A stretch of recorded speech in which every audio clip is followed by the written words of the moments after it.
बहुत सारी चर्चाएं हुई, मैं ज़्यादा डिटेल में नहीं जाऊंगा। चर्चाएं हुई, पूरे विषय पे चर्चा हुई और उन्होंने ये बोला कि हम सब लोग ये प्रश्न छुड़ाने में, इसका हल निकालने में एक पेज पे है। जितना आपको इसमें कष्ट हो रहा है उतना ही कष्ट हमें हो रहा है और हम सब लोग मिलके इसका हल निकालेंगे। तो हल निकालने का तरीका उन्होंने ये सोचा। तो हमारी डिमांड 7,500 महंगाई भत्ता है, लेकिन उन्होंने ये किया कि भाई आप लोग, हम लोग सब विषय को सॉल्व करना चाहते हैं, हल करना चाहते हैं, तो आप ही खुद इसमें बैठो समिति में। ये बहुत बड़ी बात है, ये बड़ी बात। आप समिति में बैठो, डिसीजन मेकिंग में आप आ जाओ और आप लोग और जो डिसीजन मेकर्स है वो साथ में मिलके इस पे हल निकालो। तो हम बोलेंगे 7,500 हो सकता है, 7,500 का कैलकुलेशन जो भी उनका है वो देखेंगे और फिर ज़रूरत पड़ी तो हम उसमें प्रपोजल देंगे कि भाई इतना कम पड़ता है, सरकार दे। ये डिसीजन लिया है कि अभी हम ये आंदोलन फ़िलहाल दिल्ली का स्थगित करेंगे, लेकिन जहाँ जहाँ हम रहते हैं वो जिलों में आंदोलन जारी रहेगा। आप लोग श्रम मंत्रालय गए थे, क्या आगे क्या बातें हुई? देखिए, कल हम आदरणीय हेमा मालिनी जी से मिले। मैं था, मेरे साथ हमारे साथी राजू भटनागर जी थे। हम लोग हेमा मालिनी जी से मिले, उनसे सुबह चर्चा हुई।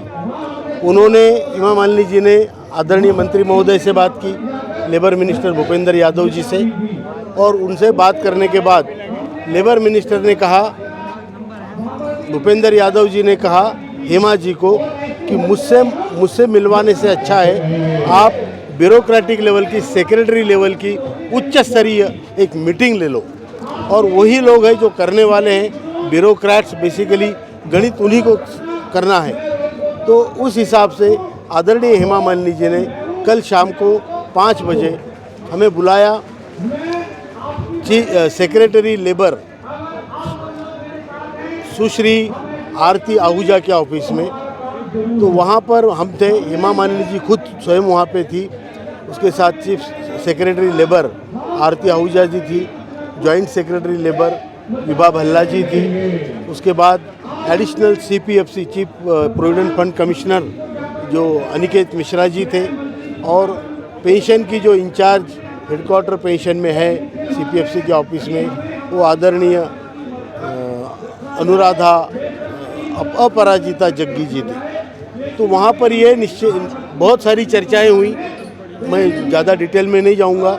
चर्चाएं हुई, पूरे विषय पे चर्चा हुई और उन्होंने ये बोला कि हम सब लोग ये प्रश्न छुड़ाने में, इसका हल निकालने में एक पेज पे है। जितना आपको इसमें कष्ट हो रहा है उतना ही कष्ट हमें हो रहा है और हम सब लोग मिलके इसका हल निकालेंगे।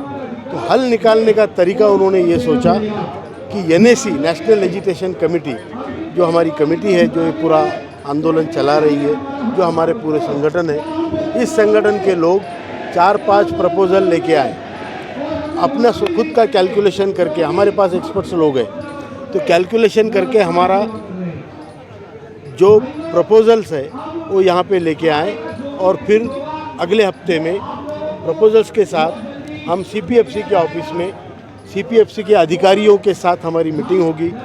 हम अपना पक्ष रखेंगे, वो अपना पक्ष रखेंगे।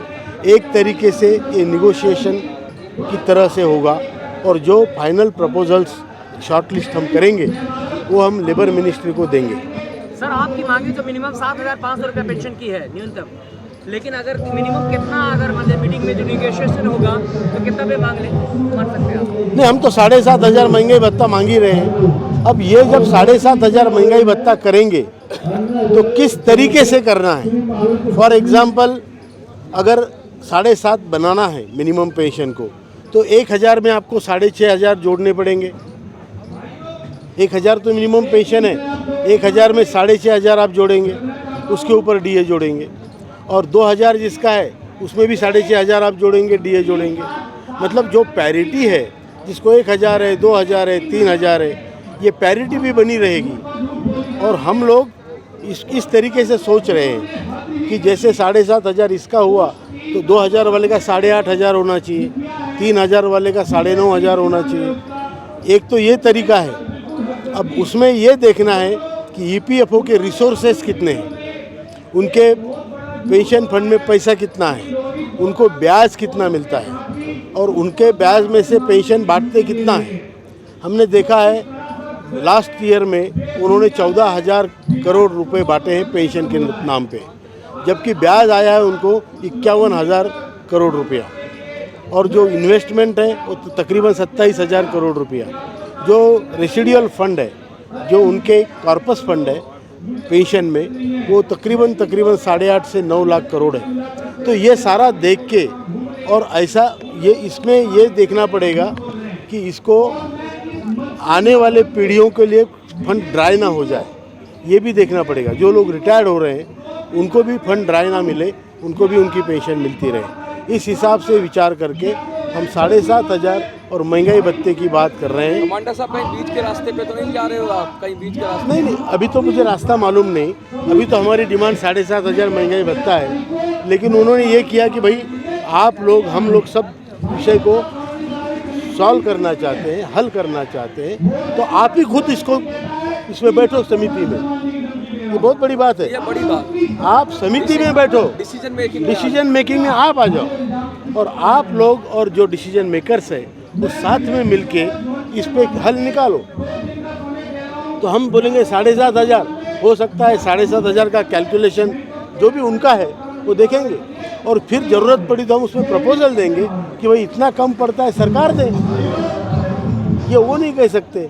जब EPFO फाइनेंस मिनिस्ट्री में सब्सिडी दी जाती है उस तरह सरकार उसको कुछ हेल्प कर दे। करेक्ट। तो अभी जैसे जब लेबर मिनिस्ट्री ने फाइनेंस मिनिस्ट्री को प्रपोजल भेजा था कि आप इतना पैसा दो, फाइनेंस मिनिस्ट्री ने मना कर दिया कि तुम्हारा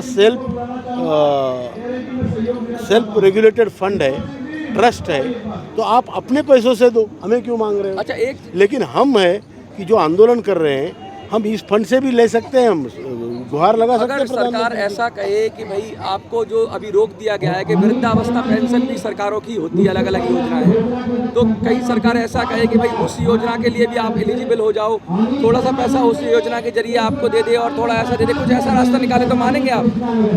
नहीं, देखो हमें तो 3,000 के लगभग हरियाणा में वृद्धावस्था हमें 2,500 है। तो आपका सुझाव बिल्कुल सही है, अच्छा है।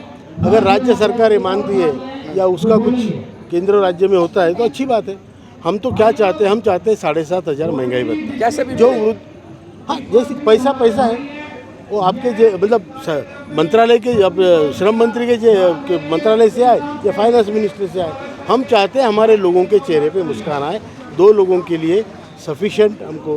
कमांडर साहब, बहुत बड़ी खबर है ये, लेकिन अगर आपका लीडरशिप चूक गई इस बार, क्योंकि मौका दिया है सरकार ने आपको साथ बिठाकर, तो इसका क्या लग रहा है आपको कि सरकार का कुछ मंसूबा है, या क्योंकि लीडरशिप को बुला रही है सरकार तो कुछ ना कुछ तो उसके दिमाग में होगा? देखिए मनोज जी, ऐसा है, लीडरशिप क्यों चुकेगी? लीडरशिप तब चुकती है जब उसके मन में खोट और स्वार्थ होता है। यहाँ हमें क्या लेना है, मुझे भरपूर पेंशन है, डोंट वरी, तो मुझे कुछ उनसे लेना नहीं है। मैं ये बता रहा हूँ कि हमारी जो समिति के 2-4 लोग होंगे वो हम वहाँ जाएंगे, वहाँ पर हम कैलकुलेशन में उनका साथ देंगे, हिस्सा देंगे, एक्सपर्ट से भी पूछेंगे, और फाइनली हम एक नहीं 2, 3, 4 प्रपोजल देंगे कि भैया इतना नहीं हो सकता तो इतना करो, इतना नहीं, जो भी होता है। तो वो क्या वहाँ पे होगा मुझे मालूम नहीं है, लेकिन वी आर कमिंग प्रिपेयर। तो उसके बाद क्या प्रोसेस होगा? श्रम मंत्रालय को भेजा जाएगा वो प्रपोजल, जब आप दे दोगे तो वो फाइनल करेंगे, श्रम मंत्रालय को भेजेंगे, फिर उस पर तो ये तो लंबा प्रोसेस हो गया। लंबा प्रोसेस नहीं है इसका, ये फंड से क्या करना है। अच्छा, ये अधिकार श्रम मंत्री को है। अच्छा, श्रम मंत्री को अधिकार, केवल श्रम मंत्री है इस नाते नहीं है, वो CBT के चेयरमैन है, जो सेंट्रल बोर्ड ऑफ ट्रस्टीज़ है, जो ये पूरा फंड संभालती है। उसमें 43 मेंबर्स होते हैं, उसके चेयरमैन श्रम मंत्री होते हैं, और जिसका सेक्रेटरी CPFC होता है। तो ये जब CPFC के ऑफिस में कैलकुलेशन होके लेबर सेक्रेटरी के पास जाएगा, वहाँ से क्लियर होगा तो श्रम मंत्री डिसीजन ले सकते हैं। अगर उसमें दिक्कत है तो फिर प्राइम मिनिस्टर जी को इसमें, आदरणीय प्रधानमंत्री जी को इंटरवेंशन करना पड़ेगा। क्या लगता है शुरुआत हो गई है अब ये आपके पेंशन मिलने की? क्योंकि अब तक वादा किया जा रहा था, एक आपको वो दिया जा रहा था, कहते हैं कि आगे के भरोसा दिया जा रहा था, लेकिन अब आपको बुलाया जा रहा है, तो क्या लगता है कि शुरुआत हो गई है आपकी जो प्रक्रिया की पेंशन मिलने? बिल्कुल शुरुआत हो गई है, हमारे पास 1 महीना है, हम फिर 4 दिन में वापस आ रहे हैं। इसलिए हम सिर्फ घर में जाके वापस आ रहे हैं। धरना स्थगित यहाँ पर आपने देखा हमारे लोगों को दूर से आने में कितनी दिक्कतें हैं, फिर भी 11 दिन हमने चलाया। और यहाँ पे पुलिस प्रशासन की कितनी ज़बरदस्ती है। मैं नहीं चाहता हमारे बूढ़े लोग, वृद्ध लोग यहाँ पे सफ़र करें, तो मैंने ये निश्चय किया है, डिसीजन लिया है, लोगों से पूछ के लिया है और ये डिसीजन लिया है कि अभी हम ये आंदोलन फ़िलहाल दिल्ली का स्थगित करेंगे, लेकिन जहाँ जहाँ हम रहते हैं वो जिलों में आंदोलन जारी रहेगा। सर एक मेरा सवाल है जी। राजस्थान न्यूज़ का सर। सर ये ले लेना। गुवाहाट शुरू हो चुकी है, लेकिन ये सब गुवाहाट 8 सालों से चल रही है, कहीं इस बार भी ऐसा ही तो कुछ नहीं होने वाला। मुझे ये सवाल थोड़ा हाइपोथेटिकल है।